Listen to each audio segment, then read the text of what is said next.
आउनुहोस् कुम्भ राशिका जातकहरूको लागि श्रावण महिना स्वास्थ्यमा सतर्कता, रोग, शत्रुमाथि विजय र घरायसी सुखको महिनाको रूपमा रहनेछ। आउनुहोस् यो क्रम सँगसँगै सूर्य 6औं भाव शत्रु र रोग भावमा प्रवेश गर्नुहुनेछ। 6औं भाव सूर्यको गोचरमा कुम्भ राशिको लागि अत्यन्तै शुभ र फलदायी मानिनेछ, जसले गर्दा श्रावण महिनाको सुरुवातमै तपाईँले शत्रुमाथि सहज विजय प्राप्त, रोकिएका प्रशासनिक या अदालती कामहरूमा तपाईँको पक्षमा बन्न सक्नेछ। ऋण मोचनको दिशामा महत्त्वपूर्ण कदमहरू चालिनेछन्। श्रावण 6 गतेको अस्त समाप्तिले तपाईँको मनोबल अझ बढ्न सक्नेछ। श्रावण 8मा बुध मार्गी हुँदा व्यापारिक सञ्चार सुदृढ हुन सक्नेछ र बौद्धिक तथा अनुसन्धानात्मक कार्यमा रहेका अवरोधहरू हट्न सक्नेछन्। स्वास्थ्य र व्यक्तिगत जीवनको सन्दर्भमा श्रावणको मध्यभागमा कठिन परीक्षाहरू लिन सक्नेछ। 17 गते तपाईँको आफ्नै राशि स्वामी शनि आफ्नै लग्न पहिलो भाव या वक्री हुनेछ। कुम्भ राशिका लागि यो साढे साथी शनि मध्यम चरण शिखरको प्रभावको लागि लग्नका राशि स्वामी वक्री हुनाले काममा अत्यन्त ढिलासुस्ती हुन सक्नेछ।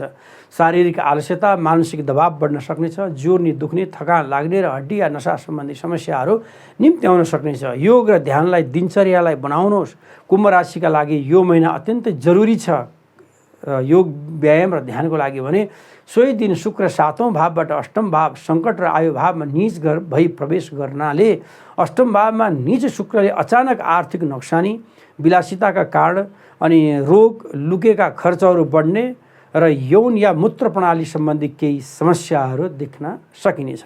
18 गते मङ्गल ग्रहको 4औं भावबाट 5म भाव विद्या या सन्तान भावमा प्रवेश गर्ने हुनाले 5म भाव मङ्गलको प्रवेशले प्रेम सम्बन्धमा तीव्र उतार चढाव, आवेग र विवादहरू निम्त्याउन सक्नेछ। प्रेम प्रेमिका बीच सानो कुरामा ठुलो झगडा हुन सक्नेछ। सन्तानको स्वास्थ्य र उनीहरूको जिद्दीपन र अनुशासनहीनताले मानसिक तनावहरू बढ्नेछन्। छात्र वर्गहरूको लागि भने अध्ययनमा एकाग्रता कायम गर्नुपर्नेछ, निकै सङ्घर्ष गर्नुपर्नेछ। यद्यपि महिनाको अन्तमा सुखद परिवर्तन आउन सक्नेछ। श्रावणको अन्तमा भने बृहस्पति अस्तबाट मुक्त भई उदय हुनु हुनाले 4औं भावमा बृहस्पतिको यो उदयले घर परिवारमा लामो समयदेखि हराएको सुख शान्ति समृद्धि फर्काउन सक्नेछ। आमाको स्वास्थ्यमा उल्लेख्य सुधार आउनेछ।